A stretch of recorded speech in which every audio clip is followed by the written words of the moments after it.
नमस्कार दोस्तों, आप सभी का स्वागत है हमारे पेज टेट सीटेट जोन पे। और आज हम आपको बताने वाले हैं कि सीटेट का नोटिफिकेशन आ चुका है और जो फॉर्म है वो 31 अक्टूबर 2022 से प्रारंभ है।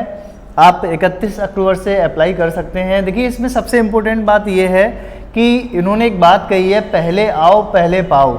आप सेंटर जो है अगर पहले फॉर्म भरते हैं तो आपको जो आपकी चॉइस के आधार पे जो है सेंटर आप जो चाहते हैं वो आपका मिल जाएगा, ठीक है, क्योंकि ऑनलाइन एग्जाम है। तो सबसे पहले हम बात करते हैं आप अच्छा स्कोर कैसे करें। पास होना हमारी जिम्मेदारी नहीं है, हमारी जिम्मेदारी ये है कि हम आपको अच्छा स्कोर कैसे कराएं, क्योंकि पास तो बहुत नॉर्मल बात है सीटेट में, क्योंकि आप थोड़ी सही डायरेक्शन में पढ़ेंगे तो सही अच्छे नंबर से पास हो जाएंगे। लेकिन हमें 120 प्लस या 130 जो स्कोर है वो किस तरीके से किया जाए, हम इसकी बात करेंगे। तो सबसे पहले हम बात 3 चीज़ों पे गौर करेंगे, इस पे ध्यान रखना है। सबसे पहले हम बात करते हैं बाल मनोविज्ञान की।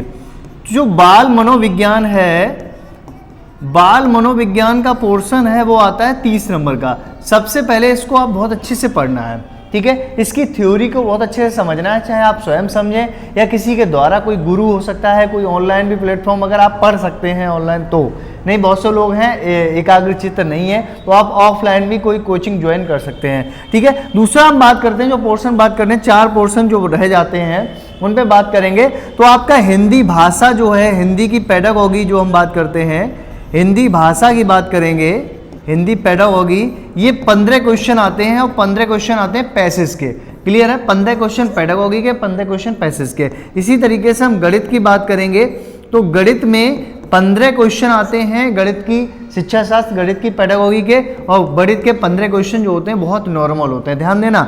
अभी बात करते हैं आप संस्कृत ऑप्शन में लें, क्योंकि आप हिंदी मीडियम के बच्चे हैं। जो भी हिंदी मीडियम वाले बच्चे हैं वो सारे के सारे संस्कृत चूज करें, क्योंकि अगर इंग्लिश मीडियम, आपकी इंग्लिश बहुत अच्छी है, इंग्लिश आपको हिंदी अनुवाद तुरंत का तुरंत समझ में आता है तो आप इंग्लिश लीजिए, नहीं तो अन्यथा संस्कृत लीजिए, क्योंकि यहाँ पे ग्रामर नहीं आती है।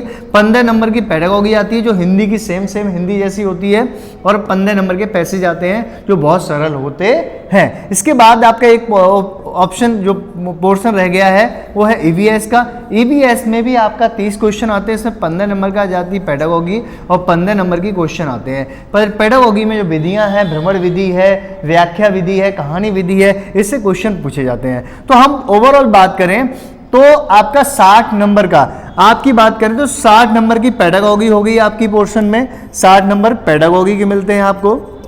किसके मिलते हैं दोस्तों? पेडागॉजी के, ठीक है। और आपका 30 नंबर का जो पोर्शन हुआ, 30 नंबर का पोर्शन हुआ वो साइकोलॉजी का हुआ। इसका हुआ साइकोलॉजी का। तो टोटल नंबर हो गए 90।